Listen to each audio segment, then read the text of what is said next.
all.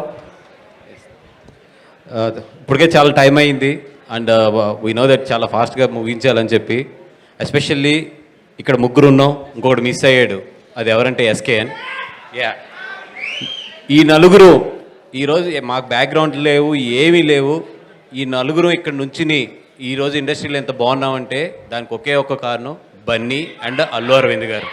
వీళ్ళిద్దరే, వాళ్ళ family కాదు, మేము వాళ్ళ రిలేషన్స్ కాదు, ఏమీ కాదు, జస్ట్ టాలెంట్ ఉన్న నలుగురు కుర్రోళ్ళని మమ్మల్ని 20 years అప్పుడు ఆయన తీసుకుని ఈరోజు మీ అందరం కూడా ఇక్కడ నుంచోవడానికి ముఖ్య కారణం. నిజంగా thank you so much sir. మీరు లేకపోతే నిజంగా వంశీ కానీ, నేను కానీ, ఎస్కేఎన్ కానీ, ధీరజ్ కానీ ఇలాంటి యంగ్ ప్రొడ్యూసర్స్ ఉండేవారు కాదు. Thank you so much for whatever you have given.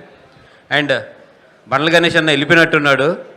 ఆయన స్టార్ కమెడియన్కి బిడ్డ కింద పుట్టలేదు. ఆయన పుట్టిన తర్వాత అల్లు రామలింగ గారు స్టార్ కమెడియన్ అయ్యారు. అన్నకు తెలియదేమో ఆ విషయం. And sir, the excellent journey you have entire. ఒక మా అందరికి ఇంత ఇన్స్పిరేషన్. కానీ ఈ ఏజ్లో నిజంగా నేను ఈ సినిమాలో మిమ్మల్ని ఎక్కడ మిస్ అయ్యానంటే నాకు పని తక్కువైపోయింది ఈ సినిమాలో మీరు లేకపోవడం వల్ల. అంత పని పెడతారు ఆయన. అంటే ఆయన నిద్రపోవడం, మమ్మల్ని నిద్రపోనివ్వడం, పరిగెడతానే ఉంటారు, పరిగెట్టిస్తూనే ఉంటారు ఈ ఏజ్లో కూడా. Thank you so much for all the inspiration sir. And ఇక్కడ లేకపోయినా ఎప్పుడు నాతో ఉండే మనిషి బన్నీ గారు. ఆయన వచ్చి ఈ సినిమాని చాలా సంవత్సరాల తర్వాత మళ్ళీ థియేటర్కి ఒక జనరల్గా వెళ్ళి ఇద్దరం కూడా సినిమా చూడటం జరిగింది. Thank you so much for Bunny garu for giving his time and tweeting about our film. నాకు తెలుసు మీరు ఎంత బిజీ ఉన్నారో, బట్ అంత బిజీలో కూడా వచ్చి సినిమా పబ్లిక్ థియేటర్లో చూశారు. Thank you so much. And మొత్తం టీం అందరికీ కూడా కంగ్రాచులేషన్స్. ఎందుకంటే పేరున చెప్పే టైం లేదు. Especially ETV and Aditya Hasan and entire team. Mouli, నేను చాలా మాట్లాడాలనుకున్నాను బట్ ఈరోజు టైం లేదు. అండ్ ఈరోజు స్పెషల్గా చెప్పాల్సింది మా విజయ్ భాయ్ డెఫినెట్గా గీతా ఆర్ట్స్లో మళ్ళీ గీతా గోవిందం మించే సినిమా అయితే తీద్దాం, తొందరలోనే తీద్దాం కూడా. అది ఎంత హిట్ కొట్టాలంటే మళ్ళీ నీ కెరియర్లో దాన్ని ముట్టుకోవడానికి చాలా సంవత్సరాలు పట్టాలి. అంత పెద్ద హిట్ కొడదాం. ఎందుకంటే అరవింద్ గారికి నాకు చాలా ఇష్టమైన మనిషివి నువ్వు.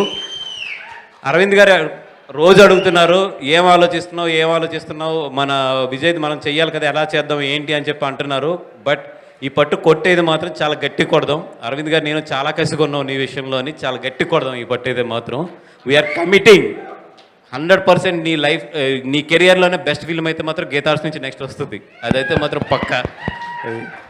And love you. ఎప్పుడు కూడా ఒక బ్రదర్ కిందే నాతో పాటు ఉంటావు భాయ్. Love you so much Vijay భాయ్. Thank you so much for coming here and blessing all these youngsters. చాలా మాట్లాడాలని ఉంది బట్ టైం లేదు కాబట్టి ఒక్కటే లాస్ట్ డైలాగ్. ఏ ప్రొడ్యూసర్ కన్నా డబ్బులు ఖర్చు పెడతాం అంటే బాధ ఉంటుంది, బట్ ఎంజాయ్ చేస్తూ డబ్బులు ఖర్చు పెట్టేది కొన్ని సినిమాలకు అదృష్టం దక్కుతుంది. ఈ సినిమాకి నాకు అదృష్టం దక్కింది. నిజంగా నా నా ఇంట్లో పిల్లలకి ఒక బొమ్మలు కొట్టే నా డబ్బులతో జేబులోంచి తీసి ఎంత ఆనందపడతానో, ఒక ఇంట్లో ఆడపిల్ల పెళ్ళికి ఖర్చు పెడితే ఎంత ఆనందపడతామో, ఈ సినిమాకి నేను ఖర్చు పెడుతుంటే అంత ఆనందపడుతున్నాను. అంతకన్నా కూడా ఈ సినిమా గురించి ఎక్కువ చెప్పలేను. Thank you so much. Super అండి. ముగ్గురిని కూడా వేదిక పైన ఉండవలసిందిగా రిక్వెస్ట్ చేస్తూ టీం అందరినీ స్టేజ్ పైకి పిలిచేద్దాం.